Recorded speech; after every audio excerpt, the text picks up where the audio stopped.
बड़ी खबर की आपको बता देते हैं। खबर यह है कि आज से संसद का शीतकालीन सत्र शुरू हो रहा है और यह सत्र हंगामेदार रहने के पूरे आसार हैं। सत्र में सरकार वक्फ बिल समेत 16 बिल पेश करेगी और विपक्ष सरकार को घेरने की पूरी कोशिश करेगा। मणिपुर और अदानी मुद्दे पर घेरा जाएगा, जिसका संकेत विपक्ष की ओर से सर्वदलीय बैठक में दे दिया गया है। तो संसद का शीतकालीन सत्र आज से शुरू हो रहा है।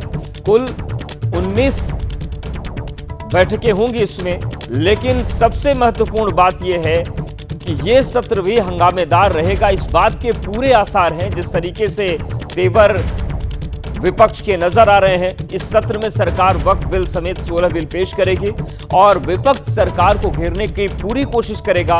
खासतौर से मणिपुर और अदानी मुद्दे पर घेरने की बात सामने आ रही है और उसका संकेत सर्वदलीय बैठक में मिला है।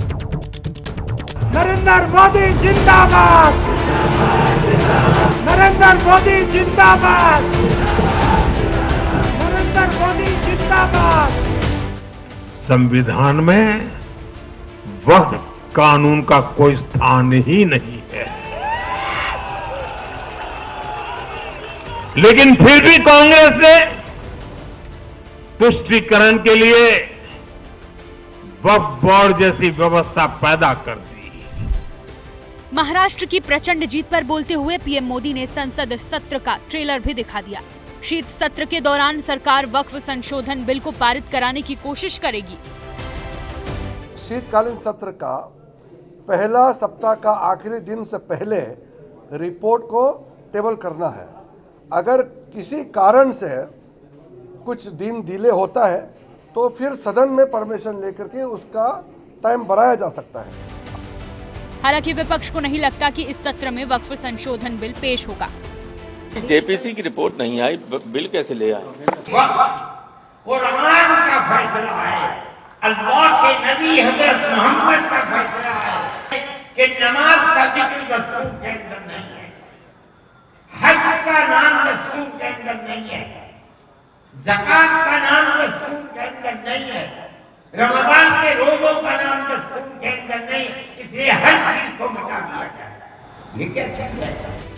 दूसरी तरफ कांग्रेस अमेरिका में अदानी ग्रुप के खिलाफ केस और मणिपुर में हिंसा के मुद्दे पर भी सरकार को संसद में घेरने की तैयारी में है। विपक्ष नहीं कह रहा है, अमेरिका की अदालत कह रही है, न्यूयॉर्क में कह रही है, उनका डिपार्टमेंट ऑफ जस्टिस कह रहा है। उसके बाद भी अगर सरकार न ले तो ये बात साबित हो जाएगी सरकार को ये सिर्फ मिनिस्टर्स नहीं चला रहे हैं, अडानी चला रहा है। संसद के शीत सत्र में कल प्रियंका गांधी की भी एंट्री होगी। वायनाड में 4 लाख से ज्यादा वोट से जीतने के बाद प्रियंका लोकसभा सांसद की शपथ लेंगी। संसद का शीतकालीन सत्र 20 दिसंबर तक चलेगा।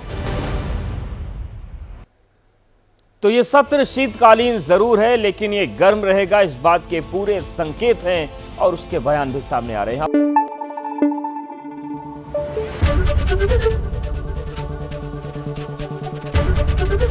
एबीपी न्यूज आपको रखे आगे।